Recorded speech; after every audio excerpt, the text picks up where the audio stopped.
Welcome back guys, and today we're going to be doing a PC build. This is going to be for me, and it's my first time building a PC ever.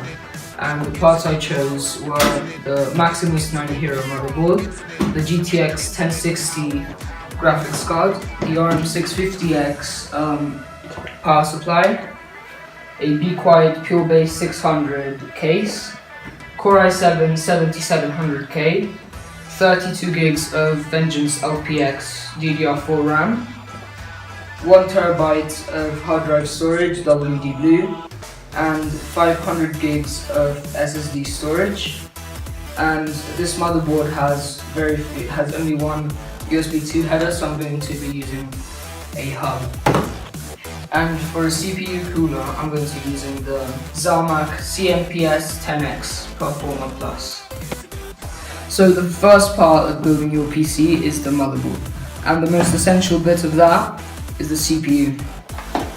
So to install it, you just need to take it out of the box. There's some paperwork. Slip out this little plastic and separate it. It's better to grab it by the sides so you don't grease up the top or bend the pins at the bottom. So always grab it by the sides. And you'll notice that there's a dented triangle in there and a golden triangle on there, and we need those to line up. So lift up the retention arm, lift up the cover, and line up the golden triangle on the CPU with the golden triangle on the cover, and gently place it down. Wiggle it to make sure it's safe and secure. Put the cover back on and slip on the retention arm.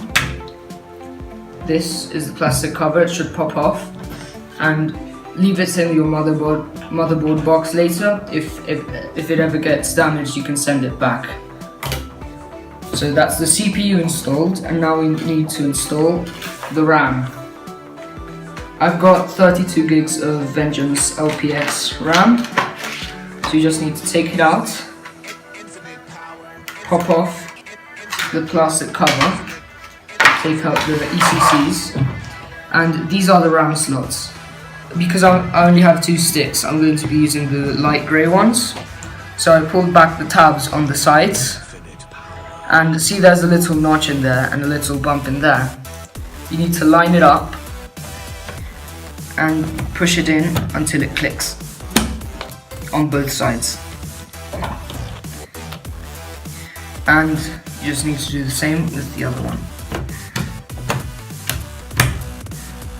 And there, that's all we have to do for the motherboard for now. So now we need to install the CPU cooler. And I've already mounted the back plate, and I just need to apply the thermal paste, mount the cooler, and connect the fan to the motherboard. So you first need to apply about a rice-sized or pea-sized grain of thermal paste to the CPU.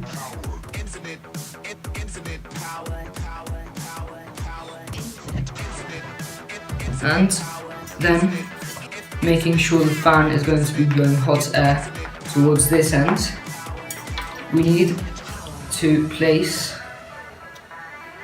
down the cooler on top of the CPU. I had to dismount the fan and so I could screw on the screws, and we can install that later. But right now I just need to tighten it so there's a good connection between the CPU and the heatsink. Okay, so now we need to install the motherboard into the case. And the first part of it is to put the I/O shield in. So just pop it out and line it up with your motherboard. Okay, it goes in like this. So you just have to press firmly in all 4 corners of the I/O shield for it to go in.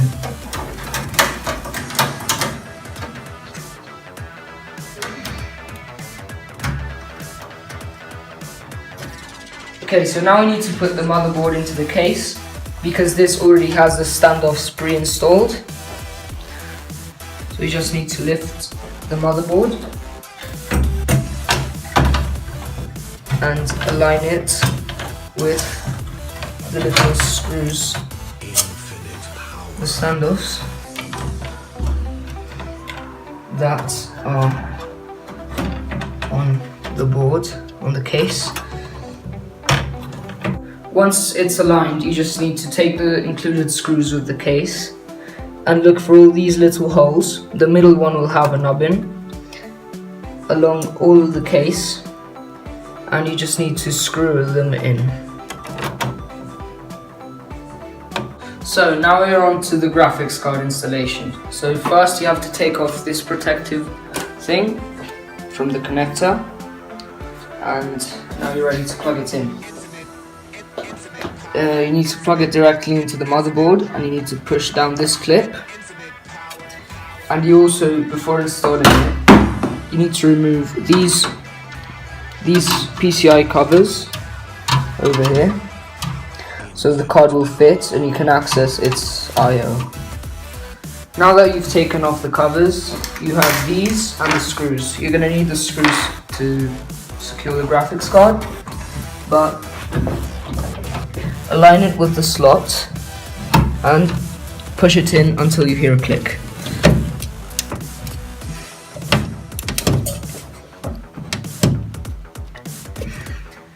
And now you just need to refasten the screws onto the PCI covers.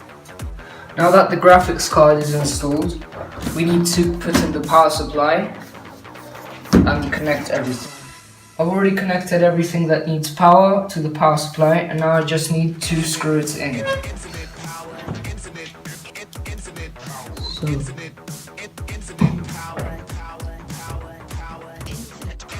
now I need to install the SSD. I've already run all the cables that I need to power it and make it transfer data.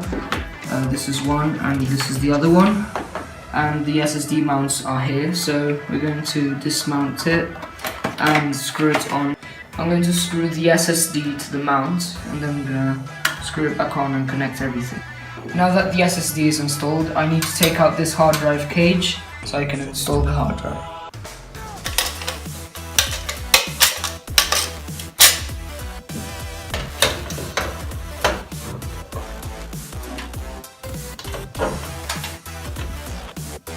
So now that everything's screwed in and plugged in, I just need to screw on the front panel and we're done.